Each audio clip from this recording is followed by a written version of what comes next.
O Partido Popular presentaba a pleno hai 2 anos unha moción na que reclamaba a rebaixa do imposto de bens inmobles para equiparalo ao resto de concellos do Barbanza. A proposta daquela saiu adiante por maioría, pero nunca chegou a aplicarse. Por esta razón, os populares volverán a levala a pleno para que o Executivo de Nos Pobra a tome en consideración e acabe aplicándoa, para deste xeito baixar a carga impositiva aos veciños. Y después de 2 años de eso, de no haber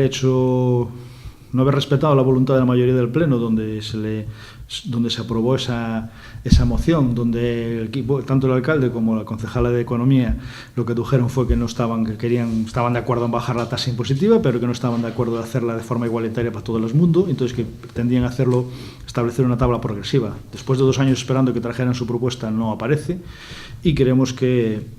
nuestra responsabilidad es reprobarles que realmente no piensen en los vecinos, que realmente están pagando un 10% más de carga impositiva por el impuesto de bienes inmuebles que los de nuestra comarca, y por ello proponemos que se repruebe y se recuse la actuación tanto del alcalde como de la concejala, primero por no respetar la voluntad expresada por la mayoría del Pleno, segundo, haber tardado 2 años en cometer el acuerdo, y tercero, por no respetar, que sobre todo y lo más importante es el bienestar y el sacrificio económico de nuestros vecinos, cuando podrían estar ahorrándose un dinero importante que les ayudará a pasar el día a día.